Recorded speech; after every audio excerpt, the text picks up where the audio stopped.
Hello.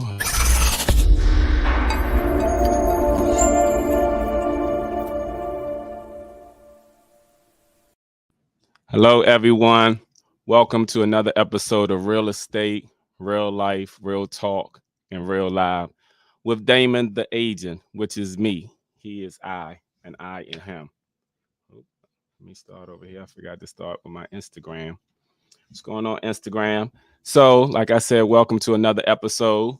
Um, Just want to talk to you all about the wonderful world of real estate, like I always do. I bring it to you all each and every Friday at 12 noon. Please join. Please make sure that you subscribe and follow me on all of my platforms on Facebook, on Instagram, on YouTube. There's a link should be a link at the bottom to all of those platforms to follow me, please. I'm trying to get my subscribers up, especially on YouTube. I actually had a previous YouTube channel that somehow got disabled and I can't get it back. So started a new YouTube, and I would appreciate if all of you will go on there and follow me. The link is there, and I will also include it on Instagram as well. So as always, let's get right into the wonderful world of real estate.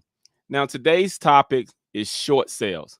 I wanted to talk about short sales, ahead rather than later. And what I mean by ahead, meaning basically when it pertains to short sales, people recall short sales being very popular back right after the housing market had crashed back in 2008. Short sales were very popular along with a lot of foreclosures. And right now, short sales are not as popular as they once were, but they're still in the mix of things. They're very scarce and they're very limited as far as everything is concerned. So I want to talk about short sales briefly to educate some people on what a short sale is, what is the process of a short sale, and then also when it pertains to a short sale and everything, how does it benefit a potential buyer and also the seller. So let me begin. First of all, a short sale is basically when a homeowner is selling their property for less than it's actually, for less than it's actually owed on the mortgage balance for the homeowner. Like, for example, if the mortgage is owed, let's say 500,000, but the area justified the houses are selling for 400,000. Basically, in order to sell that house, the house has to be sold for less than what's owed on it. And in some cases, the market can cause a short sale, meaning, for example, if the prices depreciate, which right now we're not in that type of market, but we were in that market back in 2008. And if the market does crash, we can go back to that where house values will drop. So if the house is worth less than what's owed on it and the homeowner wants to sell it, they have to conduct a short sale. Or let's say hypothetically, if a homeowner takes out all their equity out the home. So let's say they have a house that's worth 600,000 and they kept on taking HELOCs, which is a home equity loan or credit, or they've just been taking money out, like refinancing, but taking money out. And now the house is worth 600,000, but let's say they owe like 575,000 or 580,000. Sellers have expenses when they're selling their houses. They have to pay property taxes, commission, and other things. Sometimes when buyers do the home inspection and they need repairs done. So that can also cause a short sale because they need to sell their house, whether it is because of situations like divorces, separation, death, or just because they're looking to downsize or upgrade. People still go through the phase of doing a short sale. So in the process of that, again, a short sale is when a homeowner has to sell their house for less than what is owed on the house or the value of the home. That's what makes a short sale. Now, the process of a short sale is not a normal process. A normal process, meaning that if an offer comes on a property, typically takes about 30 days to go to settlement, anywhere between 21 to 30 days at the earliest, depending on what lenders you use. And sometimes anywhere from 30 to 45 days, depending on what lenders you use, because it all varies depending on what lender you use when you're purchasing a home. So in that case, let's say 45 days or less in a normal situation. But with a short sale, before you even get to that process, the mortgage company that's owed on the home goes through their own process and everything. So, for example, if a homeowner chooses to sell a house and their house is worth less than what's owed on the house, and they have to go through a process. The process is they have to submit documentations to their mortgage company because the mortgage company now have to approve the short sale. They are the ones who are taking the loss. At least that's what they say. You know what I'm saying? Because we all know they have insurance and stuff like that. But in their eyes, they're taking a loss because instead of them getting what's owed on the house, they have to take less. So because of that, they have to approve the short sale. They usually require documentation such as they want to see all financial statements from the sellers. They want to see what has put them in this situation to the point where they're selling their house for less than market value or less than what's owed on the house. So, for example, they want to see their tax returns for the last 2 years. They want to see their last 3 to 6 months bank statements. They also want to see their W-2s and last 30 days income. And they want a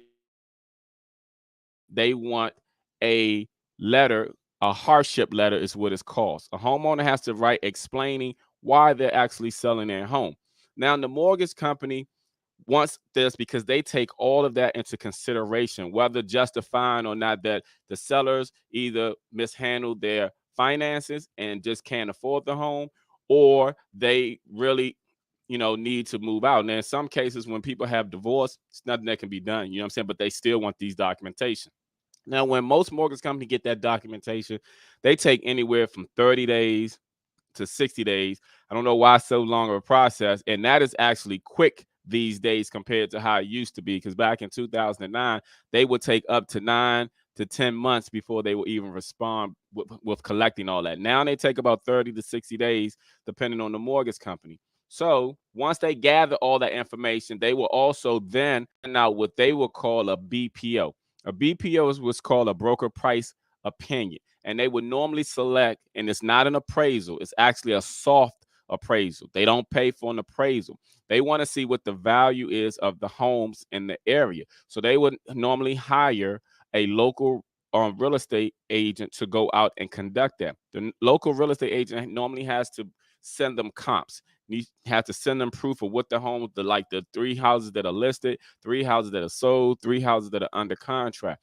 The local real estate agent sends this to the bank. Now you have to understand banks are not always local. Like you can have a bank in Texas dealing with a house in DC. You have a bank in California dealing with a house in Virginia. You can have a bank in Florida dealing with a house in Maryland. So because they're not local, they don't know what the true value is. And you can't necessarily go on Zillow or even Redfin to get the actual value because they also want pictures of the inside, because sometimes a home can look a certain type of way online and then you can also have old or outdated pictures, but they want the real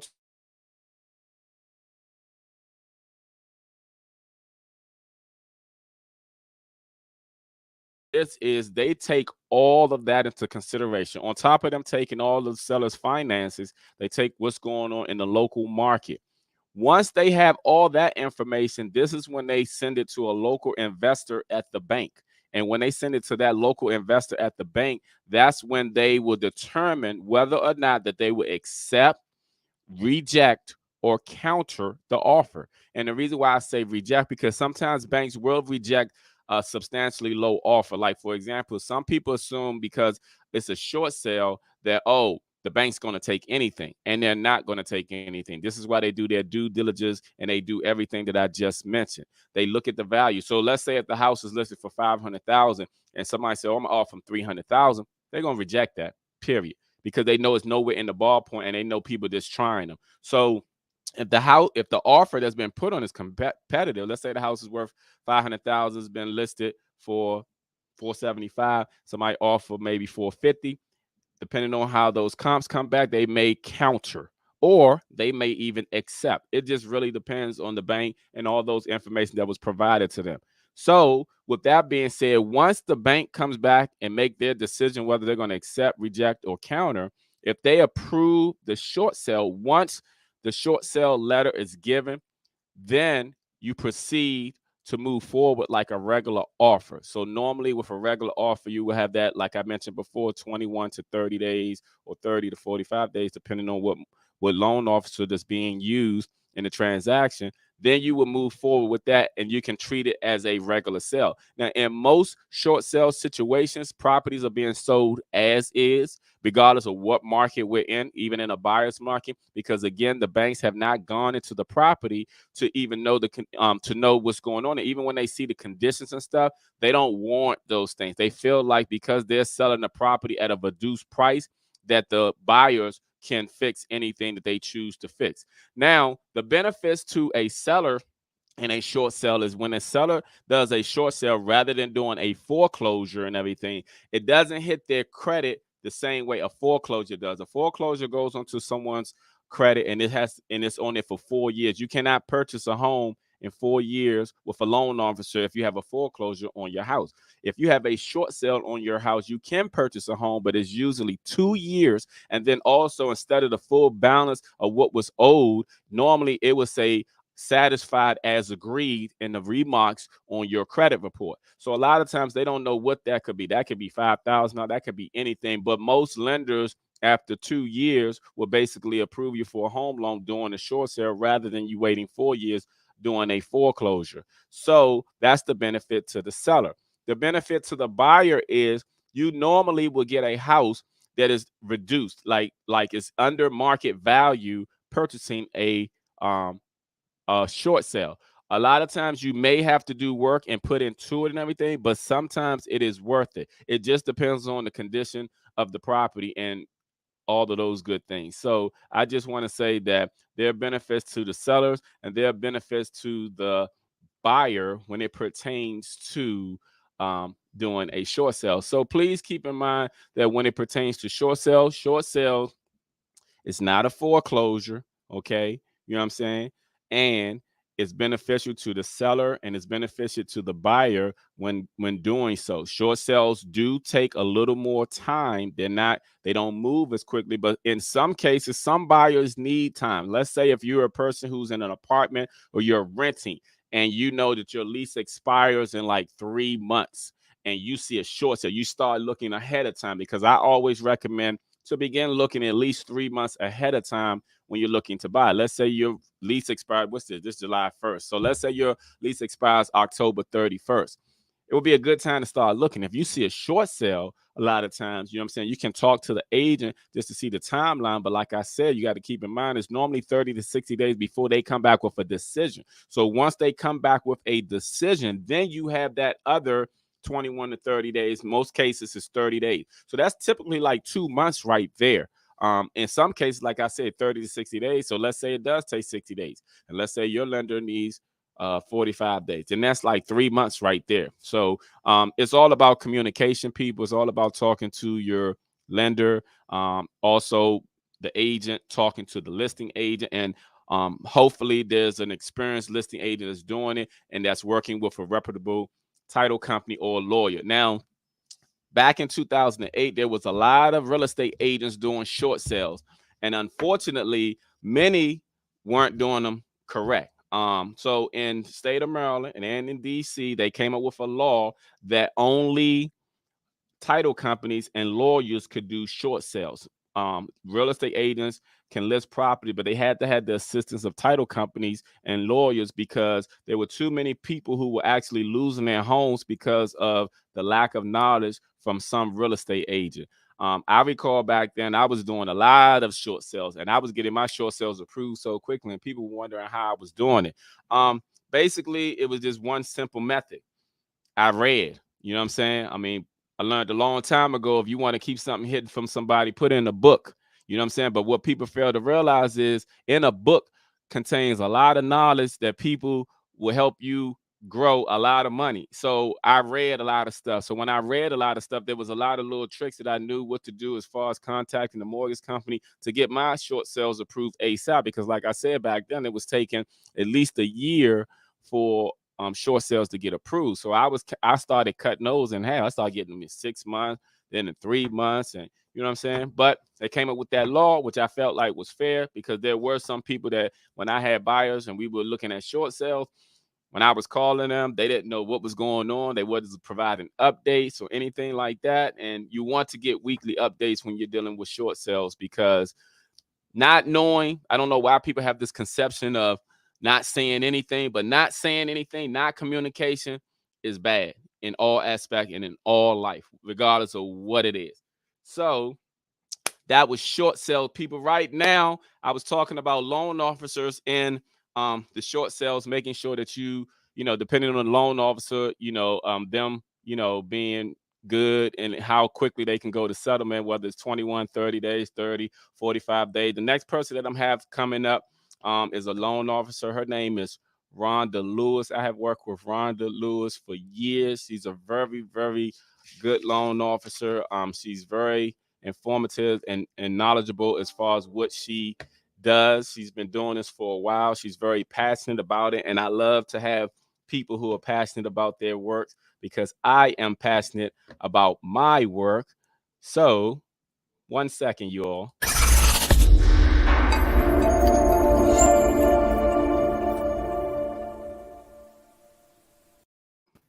Wow, Hello, that was Rhonda. awesome. Wow. Hey, Damon, how are you? I am great. How are you doing? I am wonderful. I am so excited to be on here today. I am so happy to have you. We work well together when we have our transactions going. Absolutely, we do. Yes. And not So, only, I mhm, just want to say, not only are you passionate about your work, but you are passionate about your people. And so it's the people, it's always the people. And you are just, you go the full length, nothing is too much. right. You're right. So, hold on for 1 second. Okay, hold on. I forgot my Instagram right here. So, let me see something. Mhm. Because I had my speaker. I'm just trying to adjust something real quick so people Yeah, on sure. Instagram can hear you. Absolutely. Hold on.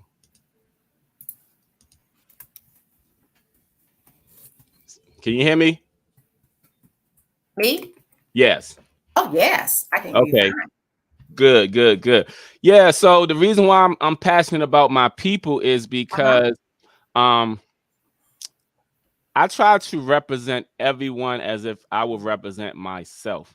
Yes. Regardless if I'm dealing with sellers, regardless if I'm dealing with buyers. And the reason is, though, I remember back in, I think it was 2001, before I got Mhm. into real estate. And I Mhm. remember I was dealing with the agent and even a loan officer, and I felt like they didn't represent us well. Wow. And Mhm. I had a bad experience with that. So when I did get into real estate, I always felt like I was going to treat everyone as if it was me on that end. If I'm the Yes, buyer, I'm going to treat myself good. If I'm the seller, I'm going to treat myself good. So I tend to absolutely. always try to win by, and a lot of my clients don't know that, but I always try to put myself in my client's shoes. So even when I'm advising them from a perspective of how I would want someone to advise me, and I try to educate them Yes. on the process and this and Mhm. things of this nature and stuff. So that's part of the reason why I'm passionate about that. So please share with us, how long have you been a loan officer, and what made you get into being a loan officer? So I've actually been a loan officer for 26 and a half years. And I'm just like a little kid. You know how kids say they're 8.5. I want my half. I want credit Mhm. for my half. So I've actually been originating right here in the DC metro area for over 26 and a half years. And I think I just kind of stumbled into this industry. Mhm. But I strongly feel like everything that I ever did leading up to this point actually prepared me for this position. So just kind of, I used to be a realtor back in my other life, and Oh, really? I didn't I know that. yeah, I wasn't actually very good at it, but I like the numbers part. So I've always Mhm. been a numbers person. I've always been a people person. So I was like, wow, I could go into the mortgage part of this and still have my numbers and still be able to satisfy myself with working with people. And so it just worked out great. And 26 and a half years later, I'm a sales manager at Hometown Lenders. I do great business and I enjoy it. I still enjoy, like, really enjoy what I do. Yeah, that's great. I mean, as long as you enjoy what you do, you do, you'll do Absolutely. it well. That's one thing I learned. It And, and, matters. It and that's really that's matters. very Uh-huh. good. Yeah. So let me ask you a question. When Yeah. people are buying home, do a lot of people, do they have a fear of getting a mortgage? And if so, what I'm saying, what are they actually afraid of? That's a great question, Damon. And I would have to answer that like this. So most of us, when we're thinking about purchasing a home, our first thought is we're attracted to the home. So our first thought is to reach out to a realtor like Mm-hmm. you Mm-hmm. and talk about the house we want, how many bedrooms we want. And, we get all wrapped up in what we want in this home, but we forget about the part that most of us don't have cash Right. to pay for a home. Right. So the mortgage part is always, I see it as it can be a little intimidating for people. And so, when people think about having to apply for a mortgage, I think that they think about it in terms of putting themselves out there and possibly being rejected. And so I think that kind of plays into the fear of talking to a lender, okay? Because they look at us as like we're looking at them to judge them, to determine whether we'll approve them or not approve them. And really, that's not really what we're doing. So as a loan officer, what we're actually doing is taking a look at an individual's financial profile, whatever that is, looking at their credit, income, assets, and that's really the three things, and their capacity, so their ability to be able to make a certain payment, and giving them kind of a roadmap as to what it is that they need to do so that they can purchase a home. So they know they want to purchase a home, but they don't have cash. So being able to talk to someone and just kind of express what it is you're looking for in terms of a mortgage can help alleviate some of that fear. So my job is not to, reject you. My job is to try to help you figure out what the obstacles are, if there are any. Some people come to me ready. When I Okay. think about people coming to a lender on a scale of 1 to 10, Mm-hmm. and 10 being absolutely ready, credit's great, income's great, job stability, money in the bank. Most people don't come to us as a 10. Most No. people come, no, most people don't come to us as a 10. And so most people come, with needing something. Some people need more than others, but Mm-hmm. most people come with needing something to get them to that point where they can actually start getting out and start looking for a house. Because people want to just jump right out there and start looking for a house because that's fun, right? And Right. that's Right. exciting to see the houses, see the bedrooms, to see you start envisioning everything. All of that's fun. But the mortgage Yeah. part sometimes is, a little intimidating.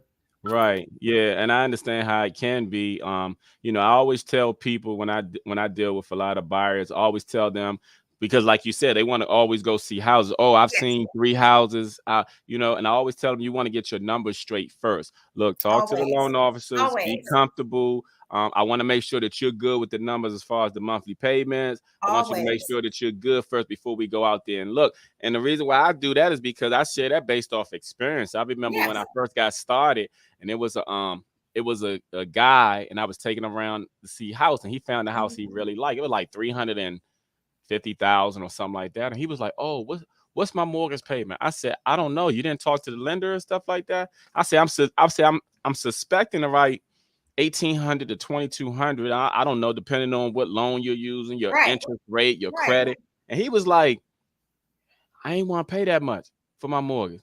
I said, "Well, you need to talk to the loan officer." So after he talked to the loan officer, he just Yeah. stopped moving forward, period. So I wasted Yes. my Yes. time and Yeah. gas because he Yeah. wasn't comfortable with Yeah. his numbers. And that's what I try to get people to understand, that Yeah. you can easily go online and see a house that's worth a million. Oh, matter of fact, I had somebody recently say that like their approval was real low. I'm talking about real low, like in Mhm. like 180 or something. They was like, well, can we get that approval up? I said, well, lenders base that on you.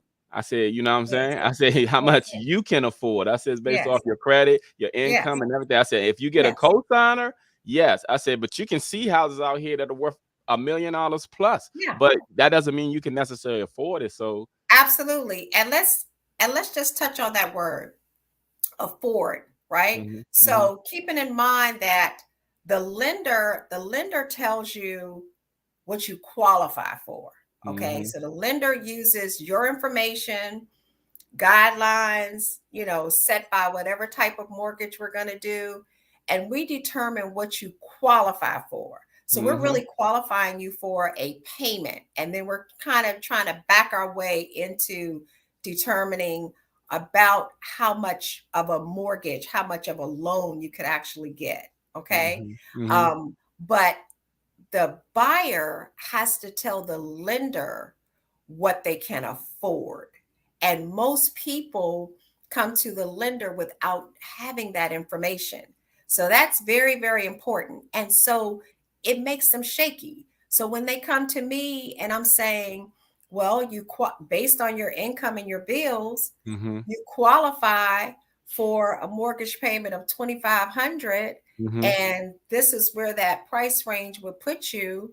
Well, if they're thinking in their head, I only want to pay like 2,000, then Right. there's that fear, and people will shut down, right? Mhm, But I always ask my clients, what is your maximum comfort level? What do you feel like you can afford based on your money? Because I can make the same amount of money as this person over here, but my spending habits might be a little different. mhm. I might be a little tight with stuff. I don't really go out. I don't really Right, need, nice clothes. That's just not really my thing, right? And right. so my affordability, I might be able to afford more than the person over here who's saying they want to do, they still want to be able to do this and that and that and this, right? Mhm, So that affordability is something that everybody needs to know. So like you were saying, know your numbers, before you actually go out and start shopping for a house. Know your numbers. Actually sit down and take some time out to mhm, go through your money, figure out mhm, how your money's flowing in, figure out what your spending habits are. Also, figure out what spending habits you need to change. Okay. mhm. Yeah. Figure out what your spending habits are and determine what your affordability is as far as a mortgage. Now, what I will say is this is that, you know, a lot of times we will overspend on stuff that doesn't even matter, right? We'll Yeah. have in our mind, we're going to go get a dress for this party, and we're going to spend about $150, but we see something for $220. We like, oh yeah, yeah, yeah, I'm gonna get it. We'll Mhm. overspend for stuff that really has no value, doesn't Long-term value. appreciate, No, no doesn't have any long-term value. long-term value. Yep. If you're going to overspend a little bit, and I don't mean overspend in terms of like, feeling like you got a rope around your neck, but if Mhm, you're going to stretch yourself out a little bit, mhm. do it for your home. Right. Do it for your home. Don't get tight with your house, but yet and still you'll go buy some crab legs, and that You costs a know, hundred people love their dollars, right? crabs, right? You Don't know what I'm don't saying? get tight. Don't get tight on yourself, because this is not it's not just about the house. We're talking Right. about you investing in Mhm, yourself, in your future. We mhm, have to start thinking about home ownership as not just, oh, this is a nice house and I want to raise my kids. All of that's great. And we think we mhm. should have all those things. But Right. also thinking about it in terms of, this is where I want to put my money. This Mhm, is where I want to put my money so that I can see it grow. mhm. Okay. We have to start thinking in those terms. And so that fear comes from mostly a lack of knowledge, just not knowing, just not being prepared. People come to me and they're scared. They're like, "Oh, Rhonda, you're gonna put my information in the computer to pull my credit, and this gonna blow up. Smoke gonna start coming out." 26 and a half years, that has never happened. But people are afraid. They're afraid of what it really looks like. Right. So we can't be afraid of the truth. We got to deal with the truth. We need to Yeah. know. We need to know. It's like going to a doctor. Right. And, when my clients come to me, I tell them, tell me everything. Hmm. Tell me everything, because I can't help you get to where you're trying to go unless I know what I need to do to help you. And Right. so if you go to the doctor's office, you don't just go in there, he comes in the room and you just say, figure out what's wrong. I Yeah. want to feel better. I'm in pain. They're going to be asking you questions. Where does it hurt? Does it hurt They're when you do supposed this? to. Does it hurt when Yeah. you do that? They're going Right. to examine you. Right. They're That's going true. to, it's going to be a little invasive. They're going to be Right. asking you a lot of questions. It's the Hmm. same thing when you're applying for a mortgage loan. Hmm. Think about it. You're talking about hundreds of thousands of dollars. Right. You're asking somebody to loan you hundreds of thousands of dollars, and you promise to pay them back every Yeah. month for the next 30 years. Yeah, Right. it's going to take some information. We want some information to Mm. make sure that you are ready, willing, and able to make on-time payments. So that fear, we got to stop allowing that fear to hold us back, and deal and move forward in dealing with the truth. That's true. So, what do you suggest people do to get over their fear as it relates to home buying and getting a mortgage? Well, like I was saying, Damon, I think that a lot of that fear comes from just not knowing. And Hmm. so educating yourself, you know, is a big portion of it. And so getting as much information as you possibly can. Hmm. The internet is a powerful tool. Um, it can help you, but it can also hurt you. Yes, it's a Okay. lot of misinformation on the It's internet a too. there's a lot of misinformation. So I suggest that people talk to professionals that they trust. Hmm. Talk to professionals until you find someone that you trust, Right. and allow that person or those persons to guide you on this path. Hmm. Allow them to guide you.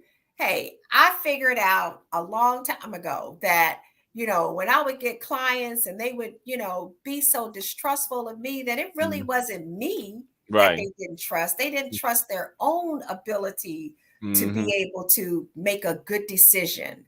And Hmm. so allow, if this seems overwhelming, and hey, they don't teach us how to buy a house when we're in school. We can go get a high school diploma. We can Hmm. go get a college degree. We can go Hmm. get an advanced college degree. They still don't teach us how to buy a house and what to expect when Hmm. purchasing a home. And so if you're going through this, especially for the first time, allow yourself to just work with someone that you feel comfortable with. If you feel like they're brushing you off, like, you can't even ask a question, that's not the person for you.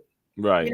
Just keep on going until you find someone that you're comfortable with. And when you Mm. find that person, just just lay it all on the line. Just tell them everything. Just tell them everything. Yeah, I didn't pay my bill because of that. Just tell them everything, because with that information, that's how we can diagnose your case and figure out a treatment plan and get you back. And Get what they don't realize is when they don't disclose that information, sometimes it pops back up with underwriting. You understand? Like underwriting is going to find out, oh, they missed the payment two like what 11 months ago or something like that, So they Yeah, should disclose it. I'm going to disagree with you on that, because you Okay. said you said sometimes we will find out. No, it's not sometimes, all the time we will find out. Right. And Okay. so, hey, here's the thing. You want us to know that information ahead of time so that we Hmm. can deal with it ahead of time. You don't Hmm. want us finding out that information after you've already found your house, You've Mhm. already picked out all your stuff. You done drove everybody by the house to see where you're gonna move to. Mhm. And then we find out this information. That's what makes things stressful. Mhm. Okay. And so the process that me and my team use is created specifically to take some level of stress out of the process so Mhm. that we get all the information up front. We review all the information up front. We allow an underwriter to review all their information up front so Mhm. that when I say, Damon, hey, it's time to take Mr. and Mrs. Jones out to find them a house, we know what price range they're going to be looking in because they've already talked to me. I know Mhm. they qualify for it. And I know that based on the estimates that I've given them, that they're going to be fine with these notes, that they're going to be able to make this payment because they said they could. And so you're going to, it's just a matter of finding them a house and us dotting some I's and crossing some T's. Yeah, that's good. That's good. I found that a lot of times, even when I deal with people, few things that I'll tell them up front is like what Uh-huh. you said about, disclosing everything to the lenders. I will always tell them, well, when you get approved for a home loan, let's say it's 500,000, and whatever the lender tells them, I said the lenders don't know how much you pay to get your hair and nails done. The lenders don't know how much gas you're putting in your car. The lenders don't know Absolutely. how much you Absolutely. pay for child care. That's The right. lender don't know these things. You have to understand these things accumulate and go over thousands of dollars in a month. So you really need to take everything into consideration as far as what you can afford. And I also tell them once we go through the process of looking for a home and everything, I tell them do not buy anything new. Don't go buy furniture right now until you after you close and stuff because sometimes they'll go run their credit up, buy this, and then their debt to income ratio is thrown off, and now they can't get approved for the loan, and they're wondering why. So I try to Amen. educate them a lot on doing the Yeah, process too. thank you. Thank you. Thank you. So listen, so everybody's heard that story, right? Everybody's heard people say, don't buy, if you're in the process of buying a house, don't go out and buy a car. Everybody talks about the car, right? Hmm. Don't go out and buy the car. Don't go out and buy, sign for anybody. We Hmm. all know that. So I just had a situation that the client closed on their home yesterday. Okay. Okay. We had their approval, everything was done. We were ready last week. So a few days before you go to closing, there's an update done to your credit report. It's not like a full credit report, but there's an update done to your credit report to make Hmm. sure that you didn't go out and apply for anything else, get anything else.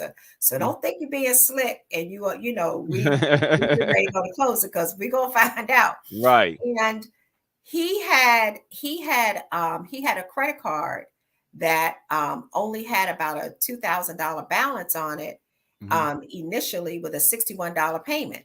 Hmm. Okay. So we Hmm. qualified him with that. When we went to update his credit report, that same card had a $7,000 balance with a payment of almost $800. Wow. Okay. So we now have to factor, instead of a $61 payment, we now have to factor almost an $800 payment Wow. into his number. So he no longer qualified for the house the way we had it set up because he could not carry this debt. So how did you solve that problem? Great question, because you heard me say he closed, right? Right. Yes. He had to pay off that debt at Okay. closing. Okay. He had Wow. to pay off that debt at closing. So here's one very important thing that I want to say.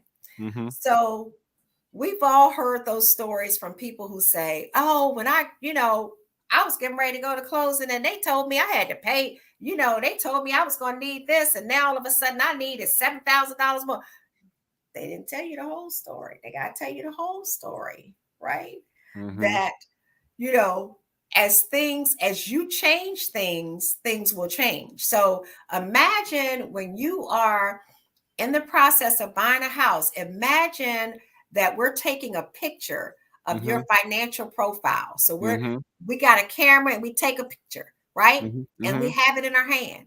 Mhm. That picture needs to look the same from Yeah. now to the time we Yeah. go to closing. Right. Don't be moving stuff around. We took a picture. You had on a red dress and some black shoes. We need you to have on the red dress and the black shoes. Right. You sitting on the couch, not on the chair. Sit Mhm. that keep it the exact same. Yeah. Okay. Well, that's good. So, having that information and you know, I'm that person. I always, if anything happens in my loan transaction, I always look at myself and say, okay, what could I have done? What should I have done? And even though of course, we reiterate to clients, don't go out and purchase anything, don't go out and buy anything new, I don't know what the client did with the money. I don't know why they went and got another $5,000, but I'm saying that for me, Mhm. after that, I'm like, okay, also do not charge up your credit cards. Okay. Right. So you want that furniture, wait for it. Right. Wait for it. Wait until after we do everything we need to do. And then Mhm. if you want to go get some furniture and you want to put it on your card, if that's what you want to do, Right. just wait until we finish your loan. Yeah. Well, that's good, Keep and that's that good. picture, keep that picture the same. Yeah, that's good advice for those who may be watching and go through the process and everything. Absolutely. So what are some of the ways that you assist them with getting over that hurdle, getting over their fear, and just making it a smooth transaction for potential buyers? So one of the things that I pride myself with, and I'm not ashamed to say that my clients, I take them all in. I take every one of them, I take them like all the way in. Okay. And after doing this for 26 and a half years, you kind of recognize, when somebody is really afraid. When Mhm. it's not because they don't have the money, it's not because their credit isn't good, just when they're really afraid. And so one of the things that, I tend to do is I listen to them and I ask them questions. And so I like to uncover like what is really behind that fear, right? Right. Some Mhm. people are in situations where they know people who have lost their homes. And Mhm. so they develop a fear of, being, losing their home. And so I just tend to address that fear. Let's just talk about that then. Let's Mhm. just figure out ways and things that we can put into place to prevent something from happening. And then there are some things that we cannot prevent from going on. And so we got to deal with those as well. And Mhm. so that's one of the things I do, Damon. Just listen to them, find out what's really driving that fear, what's really behind it, and Mhm. just access and allow them to address it so Mhm. that we can get that solved. You know, during the mortgage crisis, there was a lot of people who lost their homes. There were a Right. lot of people who Mhm. were in mortgage loans that really were not fit for them. Mhm. Okay, Yeah. and so people are afraid, and so people feel more safe thinking, oh well, I could just stay in this apartment, and as long as I make my payments, you know, I'm not going anywhere, And if I lose my job, that's what folks say. Well, what if I lose my job? Well, if you lose your job and you're renting, They're gonna kick you out in 30 days. you're gonna be out in 30 days. If you lose your job when you have a mortgage company is gonna be much more willing to work with you because guess what? They don't want your house. They Right. really, they really don't want your house. They really, they really want your money. And Every it's month certain for the advantages and next 30 years. disadvantages to both. Like if you rent, like you said, you lose Mhm. your job and you don't pay by the 5th of the month, then they're going to be filing stuff with the court. Then you might be out next month. If you own, first of all, you have until the 15th to pay your mortgage, which is actually 2 weeks. Then if you don't pay the first month, you're not out this quickly, and it's a process before them to even foreclose. And by you having a house, you also have if you have equity, you have collateral as far Absolutely. as building a business, as far as taking out a Absolutely. HELOC, as far as doing a lot of things. Absolutely. Your house can actually be like your own. You can get a loan from your house rather than the bank sometimes. So people don't even realize Yeah. that. So Yeah, yeah, it's a big yeah. difference. And then another thing that I hear most often, recently is people being concerned about the interest rates, right? Right. So we know that the market has changed, and we Mhm. just came out of Xanadu. We just came out of La La Land for a Right. few years, and the Hmm. market is starting to normalize. It's starting to get Right. back to where a lot of us who've been doing this for a while know it to be. When you People have people, spoiled though. People are spoiled we because have they talk we have about that been two spoiled. percent. Yeah. We have been spoiled, and we tend to focus on what we're not getting instead Hmm. of being more focused on what we can get and what we Right. can do. And Right. so even with the market increasing, what I want to make really really clear for folks is, you know, number one, it's always a good time to own instead of renting. It is Right. there is Regardless of the market. regardless of what is going on with the market. The Hmm. market will, however, may change the way that you go about doing that, Hmm. and the way that the price range that you may look in. But Hmm. it's always a better time if you are able to. So one of the things I hear from my clients is, oh, I just want to wait. I just want to wait and see, when the rates go down.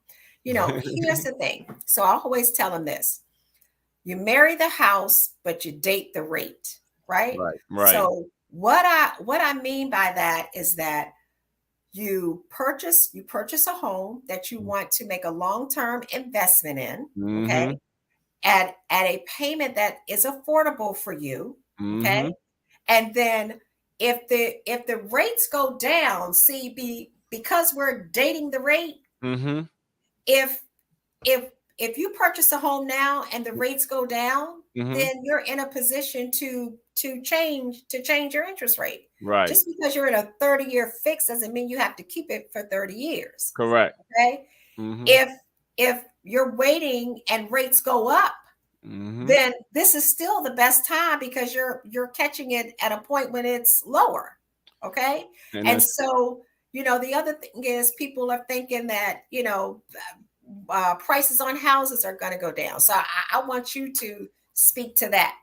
Well, I feel like people, of course, they look at the news. Hmm. They're looking at part of history back what occurred back in 2008 and even before then.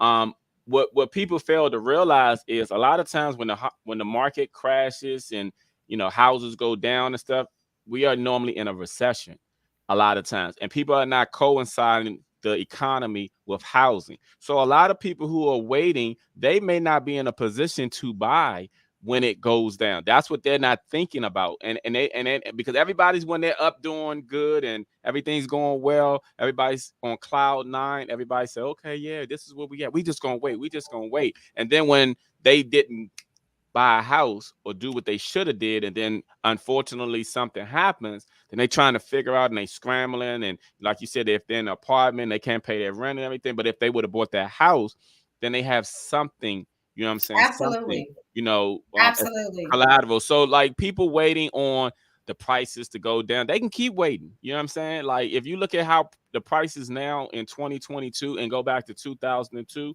it's a Hmm. huge difference. It's a huge Hmm. difference in prices and stuff. I remember Yeah. when we bought our house back in 2000, I think it was one, and we were approved for like 100,000, but back then it got us a lot. Like you could get a single family home, and Sure. Maryland, DC, it was houses. You know what I'm saying? So 100,000 nowadays not gonna get you anything, Right. basically. Hmm. So the point Hmm. I'm making is people are waiting for things to go down. Okay, go down how much? Because it's going to go up to a certain amount, and then if it comes down, it's only going to come down a certain amount. So people really need to look at where they are right now as far as what they can afford and everything, because that waiting game, it's like a person who's waiting for the perfect spouse.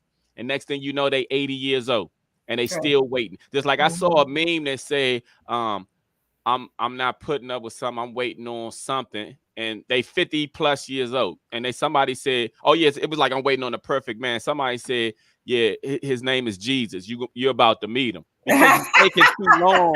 You're taking too long. Face to face. Right. You're taking too Face to long to face. make a decision. You want Right, the right, right. benefits, but you're taking too long. And I mean, good things come to those who wait, but people miss out when you wait too long also. So I just think And and people. then yeah, and then Damon, to your point, you got to think about what is happening while you're waiting, because you're not just sitting and wait. Things are happening, and Mhm. so while you're waiting, you're still paying rent. Right. You're And the rent still going up and it's going up. you're still paying rent when if you purchase. So think about this: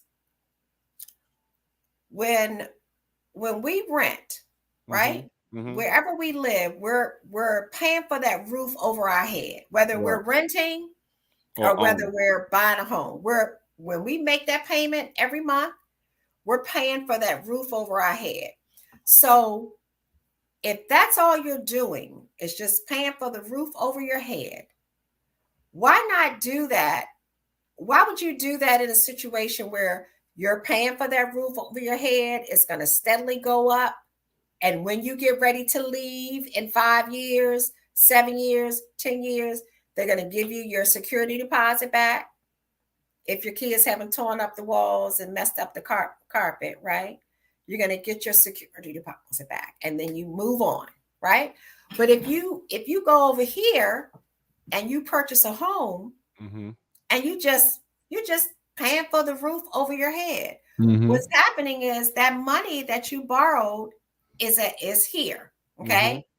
When you move in, the value of your house is probably right here because we can get you in with very little money down, right? Right. Because I'm the program queen. I forgot That's to tell you right. That's right. I forgot to mention that that. Rhonda Lewis is the program Okay. The queen. So program if queen. anyone is looking for a program in DC, Maryland, Virginia area, she definitely knows Absolutely. where, when, and how and everything. So Absolutely. she's definitely that. Absolutely. But go And ahead. so if you are, yep. And so if you're paying for that roof over your head over here and your mortgage is here and you owe this amount, and when you buy the house, the value is here. Mm-hmm. As you continue to make your payments, this is going down, right? Mm-hmm. And as the time passes, value in houses do what, Damon? They increase. They increase. They So increase. as the value goes up and the balance goes down, there's a gap there. Mm-hmm. Guess what that gap is? It gets wider. That gap is money. That Exactly. gap is called equity in your home. But look, I So, like to give an example too when it pertains yeah. to that. Like, for example, if a person is renting, this is what I always say. Hmm. If a person is Hmm. renting, and let's say they pay Yes. $2,000 a month, okay, Yes. in a year time, they pay 24,000 that they've Right. given. Right. In 5 years' time, they've given 98,000. Okay, in 98,000. Wait a minute. No, 120. I'm sorry, 120,000. I'm sorry, 120,000. So they've given in 5 years $120,000 to their landlord and everything. If they purchase a home, let's say 400,000, and the same rate at the same rate.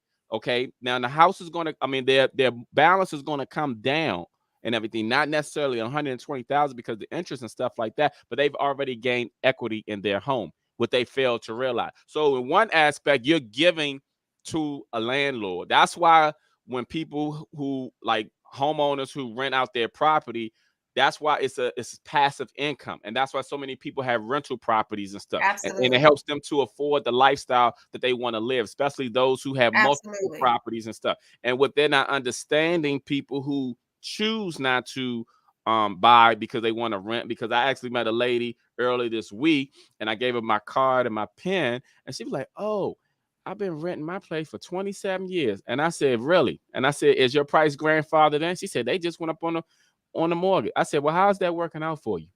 And she ain't had nothing to say. 27 years. Yeah, That's a no, long I time. mean, I'm like, Mhm. and I said, look, you have my card and everything, because like, well, people like that, I realized they're set in their ways. Yeah. So I gave her my card. They're I got the afraid. pen. They're Right, afraid yeah. because But they know that apartment is safe. That apartment is safe. And they feel people like they and can call the people are afraid. landlord to fix things and things of that nature. But what they fail to realize is when you own a home and stuff like that, you can get a home warranty on your house, and then the home warranty acts just like the landlord. So what's the I difference? have one. I have one on my house. My Right. house, Yeah. I got it when I bought my house in 2003. I still Yeah. have it. Yeah. Something breaks in here, I pick up the phone and call them It acts the and I pay same way. $75. So, Yeah. you know, There's a will, there's a way. If they talk to me or they talk to you, we have a way for them to own a home, be happy, gain equity, and you know what I'm saying, build money and stuff, build wealth. Somebody build such wealth. as the what's his name, Donald Trump, and he Hmm. ain't the brightest person. He became president, but he built his wealth through real estate. People don't even realize he built his wealth through real estate. And look what type of person this is. So people can do it. They just choose to not do it, and they don't make forth the effort to do so. But you and I are people who are going to continue to educate people. We're here for Absolutely. people as a resource. Again, this is Rhonda Lewis, the program queen. She is awesome when it pertains to programs. If a person is looking to buy and they're looking for a program, Rhonda definitely is the resource to help you find it. I've Absolutely. worked with Rhonda in many ways, and some of my clients were thrilled as far as the resources and money you were able to get them. So you're Absolutely. doing a great job. Thank you, Damon. Yes, I really appreciate you coming on to my show. I'm going to have you come on again. I would love And to. don't forget, my client appreciation party is coming up, and I'm gonna have the event coordinator. She was supposed to. I think she's gonna reach out to everyone next week, or it's gonna be within the next week or two. But it's I can't wait. October 15th, so you'll October definitely get. 15th. I'll put it down. It's on a Saturday, 6:30 to 10. All right. That Yeah, sounds but I great. thank you very much. I'm glad It you was came my on to pleasure. share It your was my knowledge, pleasure. and you know what I'm saying. And we're going to talk soon. And you Okay. have a great day. Happy 4th of Thank July. you. Thank you, Damon. You too. Bye bye, everybody. Bye bye.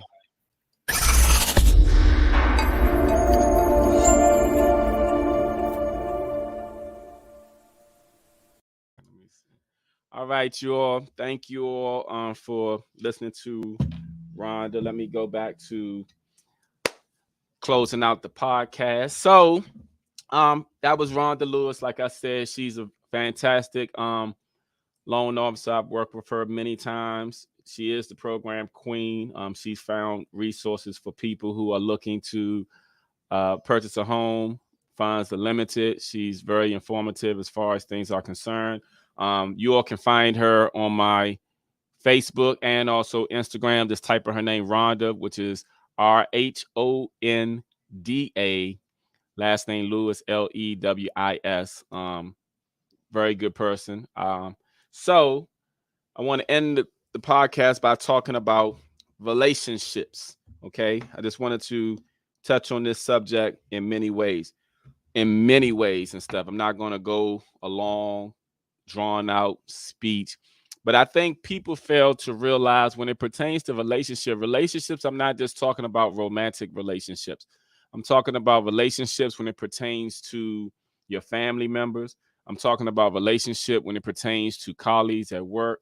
I'm talking about relationship when it pertains to people at church and even strangers. I think people do not value relationships like they should. Sometimes, what you say to people can determine how people respond to you.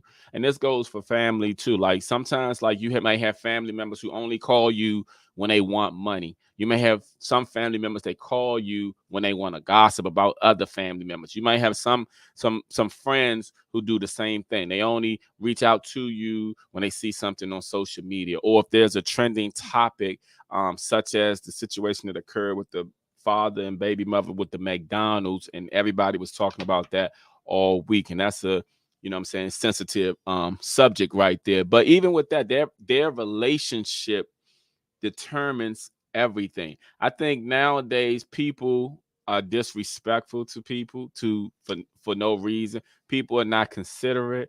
People are very inconsiderate. People are very selfish. I think everyone needs to check the relationship around you as far as the people who are around you, regardless of who it is, whether it's colleagues, whether it's family members, whether it's your spouse.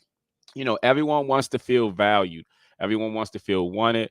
Everyone wants to feel appreciated, loved, needed. You know what I'm saying? No one wants to be disrespected. No one wants to be used. No one wants to be abused in any of these things. I think when you start to look at the relationship that you have with people around you, you will find out that some people are really there for you and some people right there really don't care for you. They're just, what I'm saying, unfortunately might be using you. um I say check the relationships because everything that we have in life is built on relationship. You know what I'm saying? Like even when it pertains to business, it's the relationship that we have with our customers and clients. It's the relationship that we have with everyone. I just think that we need to really value the people that we have great and good relationship with. The people we don't have good relationships with, we need to really look into that more to find out why. Sometimes we may feel a certain type of way because of the way people treat us and everything, but understand people are only treating us based off where they are in life. You know what I'm saying? We don't tend to look at that sometimes. Sometimes people are not doing as well as you may assume that they are. And sometimes people are not good when it pertains to expressing or communicating these things. I found that a lot of people have poor communication. It is terrible communication that we have. And then also, you got to think about the relationship that you have with your God, whoever your God is. You know what I'm saying? Check that relationship because I know God is not pleased with a lot of us as far as the relationship we have with Him. And the only time some of us even speak to Him is when we need things. And then it shouldn't be that way. And the same thing when it pertains to people that you reach out to only when you need things. It should not be like that. So I just want to say when it pertains to relationship, everyone, please do a self-evaluation on yourself as far as how you are with everyone and also how people are with you. You know what I'm saying? Stop being so selfish. You know what I'm saying? Everything and about you. Because if you die today, guess what? The world still is going to revolve and keep going. You know what I'm saying? And your boo-boos thinks just like everyone else. So people really need to analyze themselves. You know what I'm saying? Everybody think they're so special and so great, but truth be told, you're just a number. Just like you got a social security number, you have a name, and that's how we are to a lot of people. So when it pertains to the people who are closest to you, who treat you the best, try to have a better relationship with them because how you feel and the relationship you have with those around you is going to determine and predict your outcome. You know what I'm saying? If your outcome right now, and as far as your surrounding, as far as things are, as far as the way people acting towards you is not so good, maybe it's because you haven't been so good. So take a look at yourself. And then after you look at yourself, take a look at those around you. So I wanted to shed some light on that when it pertains to relationship, y'all. Also, please remember what I said about short sales. Remember what I said about, what I'm saying, that it's a process, but it can be a great deal for both sellers and buyers. And then also, I had Rhonda Lewis on here to talk about um, everything pertaining to getting a loan. So I hope you'll also remember relationships can be great, but sometimes relationships are a mistake. So do a self evaluation. I thank you all for coming. Remember, this is every Friday at 12 noon. Real estate, real life, real talk, and real life with Damon the agent. Thank you.